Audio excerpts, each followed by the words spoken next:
আলোচনা করব মা কালীকে নিয়ে। গলাতে মুন্ডের মালা, রক্তে লাল হয়ে যাওয়া জিভ, এক হাতে ত্রিশূল আর অন্য হাতে রাক্ষসের কাটা মাথা মা কালীর ভয়ঙ্কর ও ভয়াবহ রূপের বিবরণ দেয়। যেখানে দেবের দেব মহাদেব মা কালীর চরণের নিচে। এতেই বোঝা যায় মা কালীর সর্বোচ্চ শক্তিশালী ও শক্তিমান একটি ভয়ঙ্কর রূপ। এবার আমরা জানব যে মা কালীর উৎপত্তি কিভাবে হয়েছিল আর এত অসীম শক্তি বা কিভাবে তার মধ্যে রয়েছে। মান্যতা আছে যে মা কালীর জন্ম অধর্মের উপর ধর্মের জয়ের জন্যই হয়েছিল। পাপী আর আধর্মিক মানুষের বিনাশের জন্য এই মা কালী পৃথিবীতে এসেছিল। তো দর্শক বন্ধুরা, আমরা মা কালীর অনেক কথাই প্রচলিত আছে, কিন্তু আমরা আজ মা কালীর জন্মের মাত্র একটি কথাই শোনাবো, যা শুনে আপনারা অবাক হয়ে যাবেন। পৌরাণিক কথা অনুসারে দারুক নামে একজন রাক্ষস ছিল। সে কঠোর তপস্যা করে ব্রহ্মার কাছ থেকে একটি বর পেয়েছিল।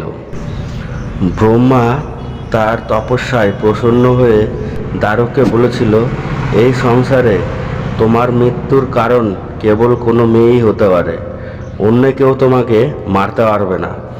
দারুককে মনে হয়েছিল মেয়েরা তো শান্ত স্বভাবের হয়, তারা আমাকে মারতে পারবে না। এটা ভেবে রাক্ষস খুব খুশি হয়েছিল আর সাধু, ব্রাহ্মণ আর দেবতাদের উপরে আক্রমণ চালাতো। সব অনুষ্ঠানই বন্ধ করে দিয়ে তখন সকল দেবতা মিলে দারুকের সাথে যুদ্ধ করে, কিন্তু নিরাশ হয়ে ফিরে আসে।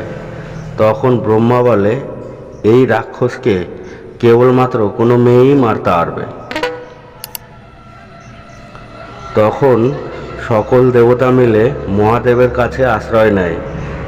দারুকের কথা শুনে মহাদেব পার্বতীর দিকে তাকিয়ে থাকে। মা পার্বতীকে বলে, এই জগতের মঙ্গলের জন্য তোমাকে সামনে আসতে হবে। তখন মা পার্বতী নিজের একটা অংশ মহাদেবের মধ্যে প্রবেশ করিয়ে দিয়েছিল। তখন মহাদেব নিজের তিসরি আঁখ খুলেছিলেন আর সেই চোখের মধ্যে থেকে আগুন বেরিয়ে আসে আর উৎপন্ন হয় কালো রঙের ভয়ঙ্কর এক দেবীর, যাকে মা কালী বলা হয়।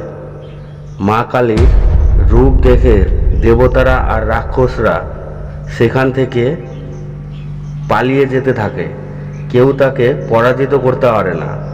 অবশেষে মা কালী রাক্ষসের হাত থেকে সমগ্র মানব জাতিকে রক্ষা করে। যদি এই ভিডিওতে 10টা লাইক আসে, তাহলে এর উপরে আমরা আরও একটা গভীর রিসার্চ করে অনেক বড় একটা ভিডিও বানাবো।